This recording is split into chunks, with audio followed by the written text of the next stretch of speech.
مومنین کرام، ماہ رمضان مبارک کا ایک اشرہ گزر چکا ہے اور ہمیں دیکھنا چاہیے کہ آیا یہ روزے ہماری زندگی میں انقلاب پیدا کر رہے ہیں یا نہیں۔ اور کافی عرصہ گزر جانے کے باوجود ماہ رمضان کے روزے، لیکن ہمارے اندر وہ تبدیلی نہیں ہے کہ جو پروردگار چاہتا ہے۔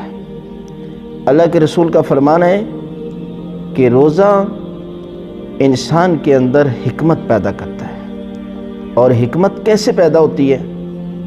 یہ بھی حدیث میں ہے کہ انسان 40 دن تک اگر اپنی سوچ، زبان اور اس کے بعد اپنے کانوں کو، انہی تمام اعضاء کو اللہ کی مرضی کے مطابق گزارتا ہے، اللہ کی مرضی کے مطابق اپنے اعضاء کو استعمال کرتا ہے، تو پروردگار اس کے دل میں حکمت جاری کر دیتا ہے۔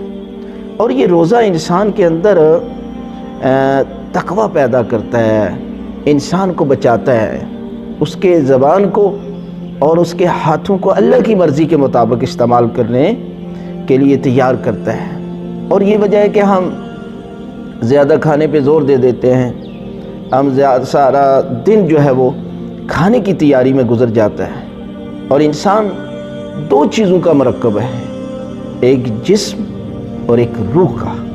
یہ وجہ ہے حضرت عیسیٰ علیہ السلام کے ماننے والے اللہ کے نبی کے پاس گئے، عرض کی، اے اللہ کے نبی، ہم عبادت کرتے ہیں، جو اللہ کا ذکر ہے کرتے ہیں، لیکن ہمیں لطف نہیں آتا، ہمیں عبادت میں ذائقہ نہیں آتا۔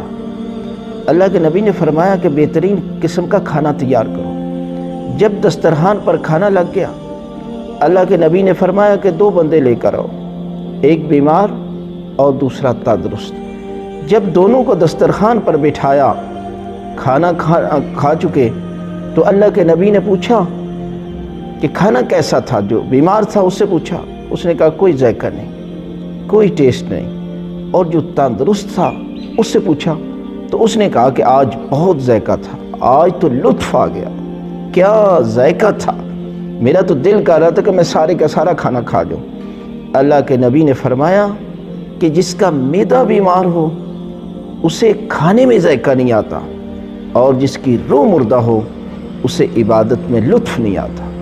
ہم نے ساری زندگی اپنے جسم کو جو ہے وہ بڑا کرنے کے لیے، اپنے جسم کو طاقت پہنچانے کے لیے ساری زندگی جو ہے وہ صرف کی کھانے پہ، اور روح کے لیے کچھ نہیں کیا۔